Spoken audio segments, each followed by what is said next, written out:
bienvenue. Aujourd'hui, on se fait une petite exploration assez précise dans le temps. On retourne en janvier 1979. Ah oui, début 79, une période charnière. Exactement. Et notre guide, ce sont deux numéros du magazine japonais Game Machine. On va essayer de voir ce qui se passait dans le monde de l'arcade à ce moment-là. Surtout qu'il s'en passait des choses. C'est ça. On va regarder de près ce que faisait Sega, analyser une grosse tendance du moment et dénicher quelques détails un peu croustillants. Pas de résumé, on creuse. Parfait, allons-y. Alors, Sega, justement, d'après les sources, il y avait du nouveau. D'un côté, un jeu vidéo spatial, Space Fighter. Bon, ça, Classique, oui, voilà, classique pour l'époque. Vaisseau en bas, des envahisseurs, l'OVNI bonus. On sent bien l'influence de Space Invaders, quoi. c'est clair. Le raz de marée venait de commencer. Mais et c'est intéressant, ils sortent aussi Casting Ring. Ça, c'est plutôt un jeu de type pouce-pièce, domino.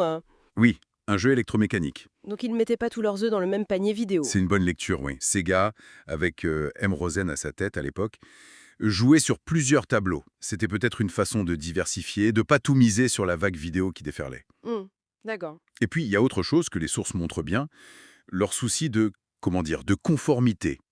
Le fait d'obtenir les homologations électriques, la fameuse certification d'Entorio. Ouais, oui, c'est mentionné. Ben, c'était pas juste de la paperasse. Oui, oui. Dans un marché qui commençait à, disons, un peu s'emballer avec plein de nouveaux acteurs, c'était un signe de sérieux, Une garantie de qualité, en quelque sorte. de sécurité. Une façon de dire, nous, on est un acteur sérieux, établi. Ça traçait une ligne, en fait. Et justement, de l'autre côté de cette ligne, il y avait cette fameuse vague. Les sources insistent beaucoup sur l'explosion des jeux vidéo de table. Ah, mais complètement. L'effet Space Invaders de Taito, c'était monumental. Tout le monde voulait sa part du gâteau. Du coup, plein de copies, de clones. Exactement. Mais ce qui est fascinant, et que Game Machine rapporte, c'est la réaction de certains. Pas juste subir, mais réagir de façon organisée. C'est-à-dire? Eh bien, la création de ce qu'ils appellent le Conseil Invader. L'Invader Kyogikai. C'était une initiative d'Esco Kiading, M. Nakayama, et Leisure Jack, M. Inoue. Un conseil. Pour faire quoi? Un peu comme monter une asso de quartier pour gérer les nouveaux arrivants bruyants. On peut voir ça comme ça, oui. C'est très révélateur d'un secteur en pleine explosion, qui se cherche un peu, qui essaye de mettre en place des règles, même basiques. Ça montre l'ampleur du truc, quand même. Ah oui, ça montre la disruption énorme causée par Invaders et cette volonté de structurer un peu le chaos, quoi. Et ce chaos, il n'était pas que japonais, ça a traversé l'océan apparemment, jusqu'à Hollywood. Le magazine parle d'un film Tilt. Oui, tout à fait. Avec Brooke Shields, elle avait 15 ans, elle était déjà une star grâce à La Petite. Et là, elle jouait une pro du flipper, une magicienne du flipper, carrément.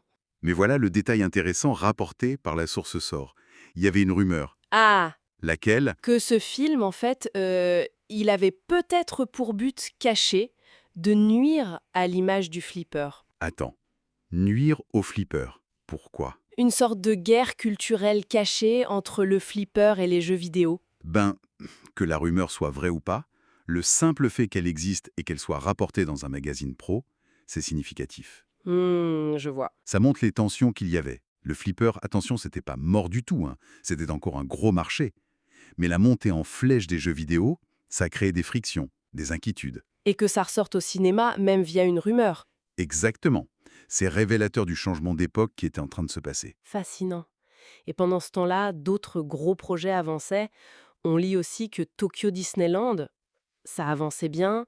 Troisième phase, la société d'exploitation allait être créée. Oui, le divertissement au sens large avait le vent en poupe. Et pour revenir aux jeux de table, un autre détail qui marque, c'est les tournois IPM, Ah oui, les tournois nationaux. avec des lots comme une voiture. Une Mazda Savannah RX-7 a gagné en jouant à un jeu vidéo de table. Une voiture? Ah ouais, non mais là, ça situe le phénomène. Ça montre bien que c'était plus juste un truc de salle d'arcade. C'était devenu un phénomène de société, avec un engouement populaire énorme. Bon, alors, si on essaye de rassembler tout ça, ce début 1979, c'était comment? C'était l'ébullition totale dans l'industrie japonaise du jeu. D'un côté, t'as l'innovation pure, le truc qui change tout comme Space Invaders. Et de l'autre? De l'autre, la vague d'imitation, massive, presque incontrôlable. Ce qui pose des questions, qui pousse à essayer de s'organiser. Avec des acteurs comme Sega qui naviguent là-dedans. Voilà. Entre innover eux-mêmes, suivre la vague, et en même temps montrer patte blanche, être fiable. Et puis cet écho qui commence à résonner ailleurs, dans la culture pop, au cinéma. Ça laisse pensif tout ça. Oui, et ça soulève une question de fond finalement, non? Cet équilibre ou ce déséquilibre permanent entre l'idée géniale, l'innovation radicale, et puis l'exploitation commerciale qui suit, souvent par la copie, la variation. Comment ce cycle marche en fait? Oui, comment ça façonne une industrie comme celle-là? On a l'impression que ce schéma se répète sans cesse. Dans la tech, le divertissement, c'est peut-être une dynamique essentielle à comprendre pour voir d'où on vient et où on continue d'aller peut-être.